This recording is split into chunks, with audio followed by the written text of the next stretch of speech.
আমরা লাস্ট 1-1.5-2 বছর ধরে একজন পার্টিকুলার ক্রিকেটারকে নিয়েই আমাদের যদি নাম বলতে হয় সাকিবকে নিয়েই আমরা কথা বলছি। But I will also request, যখন আমরা এই প্রশ্নটা করেন, আমাদের তিনজন ক্রিকেটার, তিনজন এক্স ক্যাপ্টেন মাশরাফি মুর্তজা, নাইমুর রহমান দুর্জয়, সাকিব আল হাসান একই ধরনের সিচুয়েশানে আছে। আমার সময় খুবই কম, আই এম অনলি হেয়ার এখন আজকে হয়তো বা 20 দিন হয়েছে, খুব সম্ভব 20 দিন 22 দিন হয়েছে।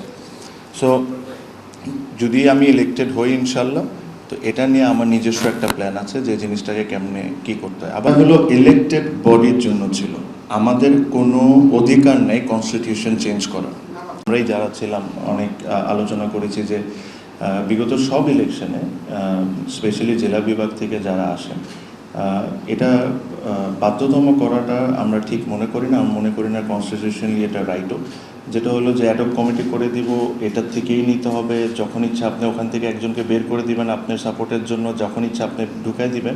এইসব নিয়ে কিন্তু আমরা বিগত অনেক কিছু ইস্যু নিয়ে অনেক কিছু বলেছি। এটা না যে আপনারা কিছুই জানেন না, you know what are the complaints were. আমরা যেটা যেভাবে করে সঠিকভাবে একটা ইলেকশন হয়েছে বিগত আগেও যে নিয়মে হয়েছে, আমরা সব কিছু মেনটেন করে যেটা যেভাবে ইলেকশন একটা হওয়া উচিত আমরা ঠিক ওইভাবে করেই করব। সো যে কথাটা আমি আপনাকে বললাম যে এটা this is one of the point, there are other points as well, যে ইলেকশনটা কীভাবে কন্ডাক্ট করা হয়েছিল এই জিনিসগুলো নিয়ে কিন্তু আমি অ্যাটলিস্ট 2-3টা প্রেস কনফারেন্স করেছি, 2-3টাভাবে আমি কোয়েশ্চেন্স রেজ করেছি। সো আই ডোন্ট থিঙ্ক এখন sitting in this position I should repeat the same things. I am sure আপনারা যদি একটু খোঁজ নেন আপনারা দেখতে পারবেন যে আমি নিজেই বলেছি যে কী হয়েছে। So I hope postal ballot সবসময় ছিল, অলওয়েজ সবসময় ছিল, পোস্টাল ব্যালট সবসময় ছিল। পোস্টাল ব্যালটের মতো যদি হয় তাহলে অবশ্যই, এখন যদি একটা রুমে বসে সবাই একসাথে বসে যদি করেন, that is a questionable thing, ঠিক না? সো পোস্টাল ব্যালটের যে নিয়মে আছে, ই ভোটের যে নিয়ম আছে, ওগুলো ই ভোটের মতো থাকবে, পোস্টাল ব্যালটের মতো থাকবে। And this is up to you how you want to exercise the power. So আমি আমার তরফ থেকে যখন একটা ইসি গঠন হয়ে যাবে, EC is an independent body, it has nothing to do with me. আমার কাজ হলো বা আমাদের কাজ হলো যে আমরা ডে টু ডে অ্যাক্টিভিটিস করতে থাকবো, এখানে যদি কোনো কিছু আসে বা কোনো কিছু কাজ করা যায় এসবের উপর ফোকাস করতে থাকবো। যখনই এসি গঠন হয়ে যাবে, this will be their headache to do. But these are all in the system. যে কথাগুলো আপনি বলেছেন, সিস্টেমে তো অনেক কিছু থাকে, বাট ওই অনেক কিছুকে আপনি কীভাবে ইউজ করছেন এটা অনেক কিছু ডিপেন্ড করে। সো আই হোপ, যেহেতু আমরা ফেয়ার ইলেকশন নিয়ে এত কথা বলেছি, আমি এতটুকু আশা করি যে আমাদের আন্ডারে ইনশাল্লাহ আমরা ফেয়ার ইলেকশন করতে পারবো। এটা হলো ইলেক্টেড বডির জন্য ছিল, আমাদের কোনো অধিকার নেই কনস্টিটিউশন চেঞ্জ করার। হ্যাঁ, একটা মিনিট, ঠিক আছে? আর এই গত সময় কি হয়েছে না হয়েছে আমি ভাইয়াকে খুব ক্লিয়ারলি আনসার দিয়েছি, কি আমার কমপ্লেন ছিল, কি নিয়ে আমি অনেক জায়গায় বলেছি। আই এম শিওর এই জিনিসগুলো আমার এই মুহূর্তে রিপিট করার দরকার নেই। এগুলো there is always there in social media and YouTube and সব জায়গায় আপনারা জেনে নিতে পারবেন। না, আমি তো ক্লিয়ার করলামই, আপনার জেলা বিভাগ নিয়ে তো ক্লিয়ার করলামই। আমি বললাম যে অ্যাডহক কমিটির থেকেই যে হতে হবে এরকম কোনো কথা নেই, এটা ইট শুড বি ওপেন। এটাতে যদি আপনিও যদি মনে করে যেই আপনাকে নমিনেশন দিবে বা কাউন্সিলরশিপ দিবে, if he thinks that you are the right person, you should get it. Why এটা 5 জনের মধ্যে বাধ্যতামূলক থাকবে, এই কথাটা নিয়ে তো আমি ক্লিয়ার করেছি। So you are repeating the same question again and again. প্রথমত ইন্ডিয়ান হাই কমিশন উনি এসেছিলেন, উনি এসে ক্রিকেটটাকে এনজয় করেছেন, আমরা অতটুকুর মধ্যেই ছিলাম। যখন একটা ইলেক্টেড বডি আসবে, প্লাস আমাদের এখান থেকে যেটা থাকবে ওই কমিউনিকেশন খালি ইন্ডিয়ার সাথে না, বাকি সব দেশের সাথে আমাদের শুরু করতে হবে। শুরু করে এটা মেক শিওর করতে হবে যে বাংলাদেশ কীভাবে করে আরও বেনিফিটেড হয়, কীভাবে করে ভালো ভালো ট্যুর করে বা ভালো ভালো হোম সিরিজ আনতে পারে। So this is a process যেটা একটা ইলেক্টেড বডি করা উচিত। আর অনেকেই ইনভাইটই থাকে, অনেকেই আসে, আমাদের দায়িত্ব হলো তাদেরকে ভালোভাবে হোস্ট করা, খেলা নিয়ে কথা বলা। হ্যাঁ, সো এইসবের মধ্যে ছিলাম। সেকেন্ডলি যে প্রশ্নটা করেছেন, আমি আমার পজিশন থেকে একটা জিনিস জাস্ট আপনাদেরকে অনুরোধ করতে চাই যে আমরা লাস্ট 1-1.5-2 বছর ধরে একজন পার্টিকুলার ক্রিকেটারকে নিয়েই আমাদের যদি নাম বলতে হয় সাকিবকে নিয়েই আমরা কথা বলছি। But I will also request, যখন আমরা এই প্রশ্নটা করেন, আমাদের তিনজন ক্রিকেটার, তিনজন এক্স ক্যাপ্টেন মাশরাফি মুর্তজা, নাইমুর রহমান দুর্জয়, সাকিব আল হাসান একই ধরনের সিচুয়েশানে আছে।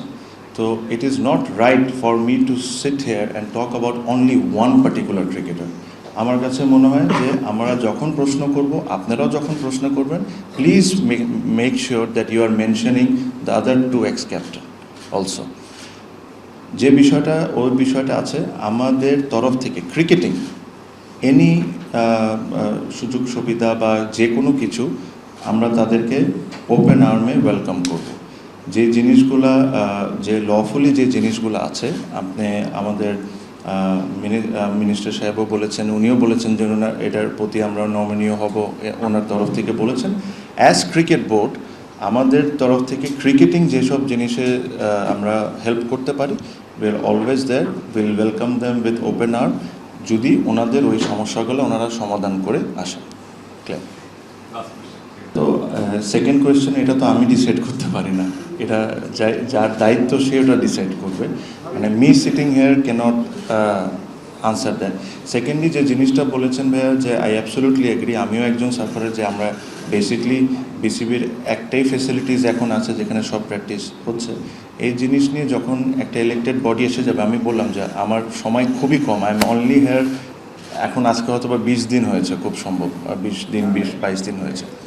সো যদি আমি ইলেক্টেড হই ইনশাল্লাহ, তো এটা নিয়ে আমার নিজস্ব একটা প্ল্যান আছে যে জিনিসটাকে কেমনে কী করতে হয়। আবার সেকেন্ডলি এটার সাথে আমি আরেকটা জিনিস আপনাকে অ্যাড করে দিতে চাই, যে আপনি যদি এখন বাংলাদেশের ক্রিকেটিং সিস্টেমটা দেখেন, বাংলাদেশের কিন্তু ক্রিকেট প্লেয়াররা প্রডিউস করছে হলো একাডেমিসগুলো, দিস প্রাইভেট একাডেমিস, হ্যাঁ, তারাও যেরকম সারভাইভ করে, এটাও কিন্তু আমাদের একটা দায়িত্বর মধ্যে পড়ে। সো ওই কারণে যে প্রথম স্টেপটা আমরা যেটা নিয়েছি, আমরা 6টা মাঠে খেলা দিচ্ছি। যখন আমরা Bashundhara, cricketers academy, PKSP, U lab, হ্যাঁ, এসব মাঠে যখন আমরা খেলা দিচ্ছি, আমরা উই আর পেইং রেন্ট। ওই রেন্ট দিয়ে কিন্তু তারা তাদের রেভিনিউ জেনারেট করছে। আমার একটা ব্যক্তিগত ইচ্ছা আছে যে এইচপি নিয়ে আমরা পরবর্তীতে আমরা বসবো, এইচপি নিয়ে যে আমরা কি করি, আন্ডার 19, আন্ডার 17, আন্ডার 15 আমরা সব এক জায়গায় ঢুকাই দিই, বা বিকেএসপিতে আমরা চলে যাই। আমার কথা হলো যে এই যে প্রাইভেট একাডেমিসগুলো আছে, এদের কিন্তু থাকারও ব্যবস্থা আছে, মাঠও আছে, সব আছে। আন্ডার 15-এর ক্যাম্প ক্রিকেটার্স একাডেমিতে হইতেই পারে, বা আন্ডার 17-এর ক্যাম্প পিকেএসপিতে হইতেই পারে। আমরা তো ভাড়া দিয়েই করি, আমরা যখন বিকেএসপিতে এই ক্যাম্পগুলো রান করি, আমরা কিন্তু পে। সো ওয়াই নট আমরা এখানেও এদেরকেও সাপোর্ট করি। সো ডাইরেক্টলি ইনডাইরেক্টলি এই প্রাইভেট একাডেমিসগুলোকে বিসিবি সাপোর্ট করা শুরু করতে হবে। And this was the first step, যে আমি চেয়েছিলাম যে এদের মাঠেও খেলা হোক, বিকজ হয়তো বা উইকেট ভালো নাও হইতে পারে এই সিজনে, খেলাটা হওয়াটা ইম্পর্টেন্ট বেশি ছিল আমার জন্য, উইকেটের কথা চিন্তা করাচ্ছে। আজকে যখন এখানে একটা ফার্স্ট ক্লাস টুর্নামেন্ট হবে বা লিস্টে ম্যাচ হবে, অটোমেটিকলি ওই একাডেমিসগুলাই কিন্তু বেটার করা শুরু করবে নিজেদের ফ্যাসিলিটিস।